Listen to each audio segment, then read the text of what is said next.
Bonjour à tous, alors voilà, je voulais vous montrer cette fois-ci comment on pouvait compléter le dossier dont je vous avais parlé relatif au totalitarisme. Donc c'est un simple exemple de ce que vous pouvez faire. Donc ici vous voyez que la mise en page est peut-être un petit peu différente de ce que vous connaissez puisque mon fichier là je l'ai mis sur Mac. Vous avez le fichier sans doute sur Word ou en PDF. Donc ne vous laissez pas intimider par la mise en page. Euh, on va aller tout de suite à la deuxième page. Ici, on voit qu'on a une définition du national-socialisme. Donc ça, on ne va pas nécessairement faire quoi que ce soit. Je vous demande quand même de le lire pour bien prendre connaissance de ce que c'est que le national-socialisme. Et puis, vous avez la mise en page habituelle, c'est-à-dire qu'en première page, vous avez mes questions. Et puis ensuite, vous avez les documents. Donc comme d'habitude, ce que vous devez faire, c'est commencer par identifier les différents éléments sur l'image, ici le symbole, qui est ce personnage, qui sont ces personnages ici à l'arrière, d'accord? Ensuite, je vais vous demander de répondre aux questions ici. À quel type de document as-tu affaire? Alors c'est très très simple. Le type de document, il est écrit quelque part ici, hop, dans la référence. Donc vous reprenez simplement le mot, il y a beaucoup de lignes, d'accord, mais simplement moi ce que je souhaite c'est un mot. À ton avis, pourquoi a-t-on représenté le personnage principal dans un halo de lumière? Quelle impression nous donne-t-il? Alors là vous devez essayer de réfléchir et savoir quel type d'impression donne ce personnage-ci. Observe les deux images de la page suivante. Quel événement représente-t-il? Alors là, il y a eu un saut de page, mais ça c'est dû à la mise en page sur Mac. Donc ce que je vous demande simplement, c'est de regarder dans les légendes en dessous, ici, dans les légendes, de me dire de quel type d'événement il s'agit. C'est vraiment marqué tel quel. Observe ces deux images de la page d'après, donc, et quel événement représente-t-il? Alors là, normalement, on a déjà vu ça pour Staline, mais vous avez la réponse qui est littéralement dans le texte. L'expression culte de la personnalité est utilisée pour désigner l'attitude d'un chef d'État d'un régime totalitaire qui veut être vénéré comme un dieu vivant. Le culte de la personnalité est mis en œuvre au moyen d'événements, donc défilés ou boum, c'est marqué dans les éléments en dessous, d'un surnom, Hitler, c'est, et vous allez le voir normalement, hop, il y avait des éléments de réponse ici. Et le portrait du chef apposé partout, ainsi que l'utilisation du symbole nazi, la croix, la croix vous l'avez normalement ici. Voilà. Le document de la page 4 ci-dessous complète les espaces laissés blancs, la propagande hitlérienne. Hitler part du principe que la majorité de la population est. Alors là, vous avez tous les éléments de réponse ici, d'accord? Lisez bien le texte, les éléments de réponse sont là-dedans. Il suffit de les recopier sur les blancs. Sachez juste que le premier et le deuxième mot, ce sont les mêmes. Ensuite, on parle évidemment des sentiments que Hitler essaie d'attiser dans la population. Voilà. Propagande, du latin propagare. La propagande est l'action de diffuser et de faire admettre une doctrine, une idée ou une théorie politique. Ici, le. Et là, normalement, on avait cité en deuxième page la définition du régime qui était défendu par Hitler. Ensuite, on va définir ce qu'est la propagande Hitler, donc les moyens, les médias qui sont utilisés par Hitler. Eh bien, il suffit de vous reporter au type d'image que vous avez vu. Vous avez vu que ça représentait des défilés, donc ça représentait des médias qui étaient utilisés par Hitler. Là, il faut citer les médias. Et là, il faut dire de quel type de méthode ça s'inspire. Voilà. Alors, tout ce qui est avec des points d'exclamation, ça vous ne complétez pas pour le moment. L'embrigadement de la jeunesse, je vous propose d'observer ces deux documents-là et de compléter les espaces laissés blancs. Donc là, c'est assez transparent. Je pense que tous les éléments sont vraiment dans les textes. Je vous laisse donc compléter tout ça. Hitler a compris que les jeunes étaient influençables et malléables, c'est pourquoi celui-ci les incite à se rassembler dans des groupes.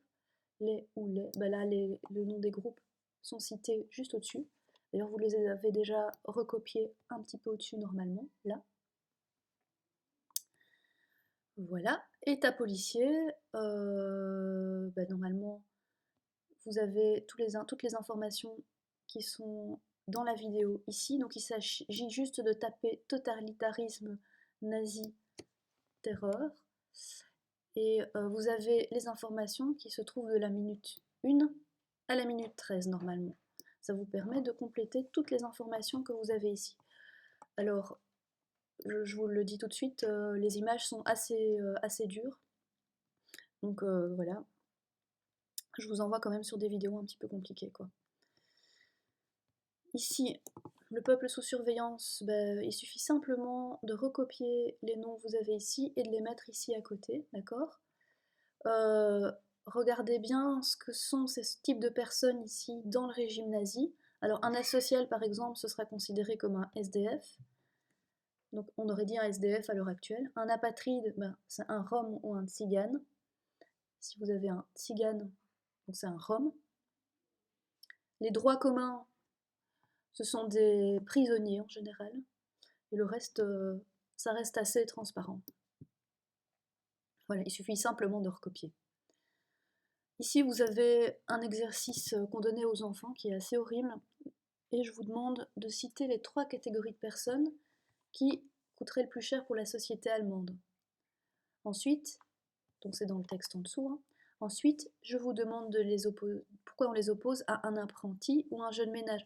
Quel est le sentiment qu'on essaye de faire ressentir à la personne quand on dit qu'on oppose ces personnes-ci à un apprenti ou un jeune ménage? Ouais, alors vous êtes dans mon salon, on a mes chats qui sont en train de faire des fous, là, je suis vraiment désolée. Hein. Voilà.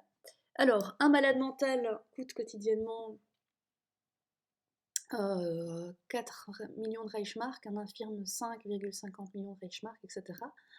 Vous reprenez ces catégories-là et vous essayez de savoir pourquoi on les oppose à un apprenti ou à un jeune ménage, qu'est-ce qu'on veut faire ressentir aux gens, qu'est-ce qu'on essaye d'inculquer aux jeunes Allemands, réellement, parce que c'est pas juste des exercices de mathématiques, il y a des idées derrière. Et selon toi, quelle solution Hitler organise-t-il pour résoudre ce problème? Alors si vous ne savez pas répondre à la 3, vous essayez de répondre à la 4, et vous allez voir que la réponse de la 3 découle automatiquement. Selon toi, ce type d'idée est-elle éthique? Ce type d'idée est-elle morale? Est-elle juste? Voilà, ici je vous demande de regarder ce documentaire-ci. Donc vous tapez dans la barre YouTube documentaire 2017 les camps, et vous allez avoir un documentaire, mais qui est un petit peu dur aussi, sur les camps de concentration. Vous allez juste devoir mettre dans les blancs les espaces laissés vides, vous allez juste devoir compléter. Les textes ne sont pas exactement les mêmes dans la vidéo, mais vous allez voir que c'est très proche. Ici, vous citez les 3 types de systèmes concentrationnaires nazis. Il suffit simplement d'aller à la page suivante, ça c'est vraiment un cadeau. Vous allez à la page suivante et vous allez les trouver tout de suite. Et ici, bon, ça a sauté évidemment parce que c'est sur Mac, mais sur votre PDF c'est beaucoup plus clair. Il suffit simplement de relier les bonnes puces aux bons petits points qui sont en face. Voilà. Ici, je vous demande de me dire quelles sont les personnes que Hitler essaye d'éliminer. Vous aviez déjà répondu à cette question ici. Voilà.